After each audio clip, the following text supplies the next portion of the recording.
Hey guys, so I'm doing this lecture a little bit different to try to make it look a little bit more normal.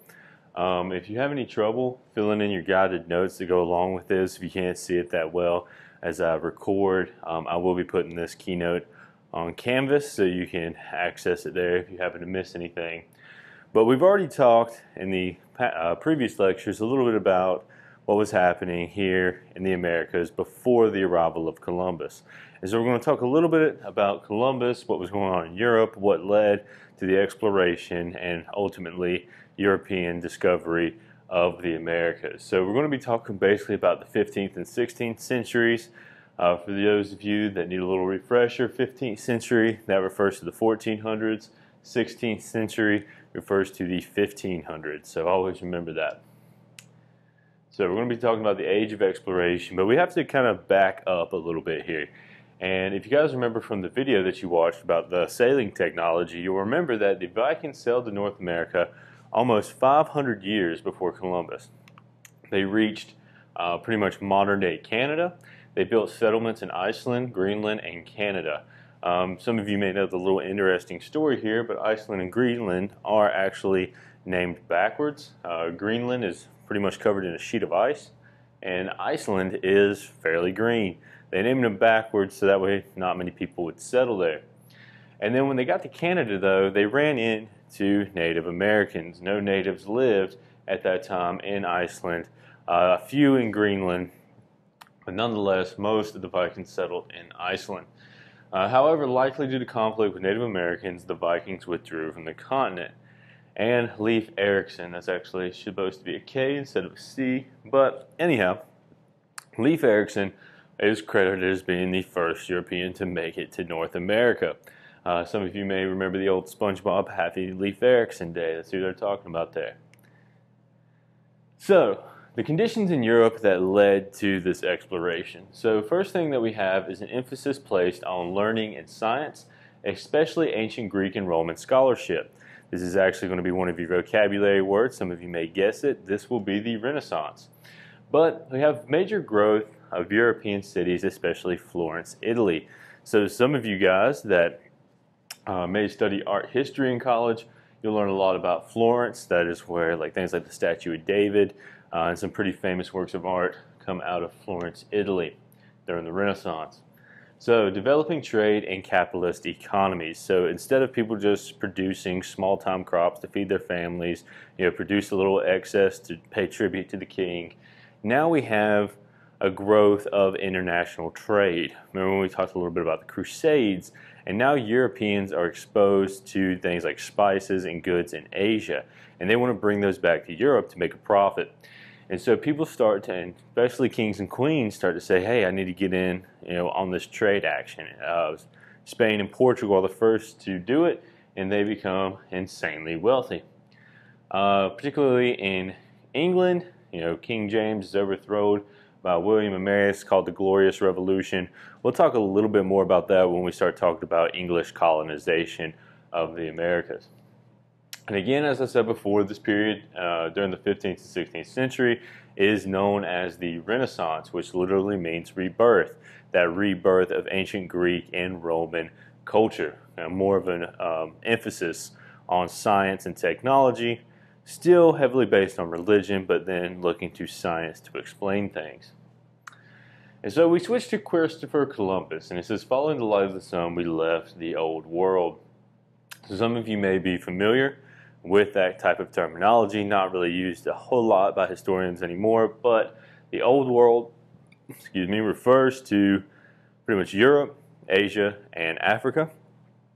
And then the new world is considered North and South America. And Christopher Columbus, when he discovered, or quote unquote discovered, there were already people here, but when he landed in the Americas, he realized that this place was pretty much a different world. It was so drastically different than what they knew in Europe. Another quote by him. Again, a lot of famous works come out of this Renaissance era, such as the Mona Lisa. Things like the Last Supper will be painted during this time. You also have Leonardo da Vinci and his multiple inventions, but you also have a lot of those sailing technologies that you guys learned about in the play Pause It. In the 1400s, late 1400s, you have the invention of the caravel, which was a revolutionary ship for the time.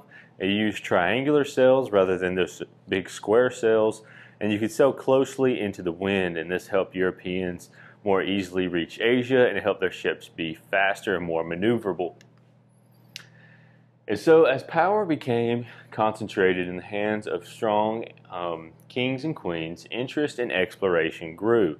As other kings and queens saw the king of Spain and Portugal become very wealthy, they wanted to get in on the action. And we'll talk a little bit more about French explorers and English explorers later on. And so there's three main motivations that you need to remember for what we'll be talking about, the conquistadors and exploration leading into America. And so we have God, gold, and glory. So God is the spread of religion, and that'll come in forms of missionaries trying to convert Native Americans over to Christianity. We also have gold, so a focus on wealth, and this is the main driver for exploration and colonization of the Americas, is to gain wealth. Hernan Cortez will discover the Aztecs, and when he does, he is met with huge statues of gold and silver, and he takes all those back to Spain. And then we have glory. So when we think about Christopher Columbus, when he gets back to Europe, he becomes one of the most famous names in Europe by publishing his book about what he saw when he discovered or landed in the Americas. So these are the three main motivators for people, or these conquistadors, these new explorers, coming and over here to North and South America. And so a little bit about Christopher Columbus himself. So he secured financial backing from King Ferdinand and Queen Isabella of Spain. Columbus himself was from Italy, however, he gets the money to fund his trip from the Spanish monarch. He believed he could reach Asia by sailing west rather than east, so taking a direct route across the Atlantic. He did not know that there was two continents there that he would run into. But at that time, if you wanted to get to Asia by boat, you had to go all the way around Africa, around India, and then up to Asia. So it was a long trip, took about 3 months one way. So his three ships, Nina, the Pinta, the Santa Maria, spent 33 days at sea. They landed in the Bahamas. We'll talk a little bit more about that. He seized 40 Los Indos, which means the Indians. He seized 4 natives when he landed in the Bahamas. So the first thing he does with the first people he encounters is pretty much enslave them. Later, when with more men, he returned and murdered many Indians and plundered their villages. And we'll actually look at some of the primary sources and some people that actually wrote about how Christopher Columbus treated the natives that he encountered. So with Columbus's success, Europeans began to make more trips and explore and settle the Americas. So the main thing is Columbus was, and the reason we really study him is because of what his impact was. Once he discovered or landed in the United States, he led to more Europeans wanting to come and explore the Americas. So what his discovery, in parentheses, led to was more exploration by Europeans and eventually colonization. And so this is an excerpt from one of Columbus's letters. So this is a primary source right here.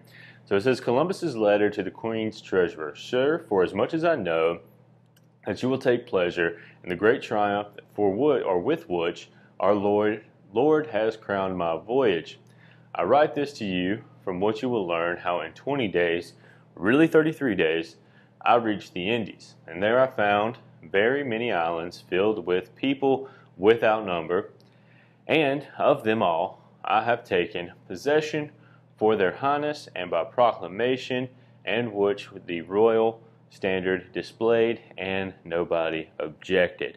So looking at this, if we were in class, we'd kind of dissect this, but I'll go ahead and do it for you. one of the things you notice after hearing this, especially right here where he says in 20 days, really 33 days, he talks about meeting islands without number. We know that not to be true, that there were actually Native Americans living on the islands, and that nobody objected. That is also false. They did kind of put up a fight against some foreigner or somebody that looked strange to them taking them off by boat. So we can kind of see here that Columbus is, in a nice way we could say, is stretching the truth. Another way to say it is he is lying. And we got to think about that when we look at primary source and historical text. Is there a motive of the person writing them? What's the context that they wrote them in? In Columbus's case, he is trying to secure financial backing from the King and Queen of Spain. They're not going to keep giving him money to come to the Americas if he's not having success. So he has to write back to the Queen's treasurer, to the person that's giving him the money. He has to write back to them and kind of sell his trip on what he found and make it seem as though it is profitable for them to be returning to the Americas. And so you guys will do a play pause it with this on Monday, kind of looking at, is Christopher Columbus a hero or a villain? And within the past years, a lot of historians have kind of shifted their view. A lot of states have switched from celebrating Columbus Day to calling it Indigenous Peoples Day. So there's a lot of controversy about Christopher Columbus. Is he kind of a hero or a villain? And after you guys watch the video, I'm going to let you decide. And then I'll talk more about this next week when we kind of dive into more exploration and into colonization. But some famous names is Hernando Cortez. He is the one who discovered or met the Aztecs. His writings are pretty interesting. During that time in Tenochtitlan, which will become Mexico City today, it was really one of the biggest cities in the world, not just the Americas, but in the world. Many historians think... Sorry about that interruption. I'll see if I can edit that out. But nonetheless, Hernan Cortez was a Spanish explorer who, like I said, discovered the Aztecs and becomes insanely wealthy. He pretty much overtakes the Aztecs, but he really does it because they fall susceptible to many of the diseases that him and his men brought over. Hernando de Soto, we'll look a little bit at him if we have time, but de Soto explored much of which is Florida, Georgia, and Mississippi. So his writings are pretty cool, kind of gives you an idea of what this area that we live kind of close to where we live today looked like before Europeans ever arrived. So there are some challenges to Spain's supremacy, and this will mainly be the French in the beginning, and then later on it will be the English. So the English are kind of late to the game when we think about exploration and colonization. I'll talk more about that once we get there, so I'm going to wrap this up. Hope I will be able to edit that out. So anyhow, if you have any questions about this, just let me know. A lot of these things here at the end I'll be covering in a different lecture.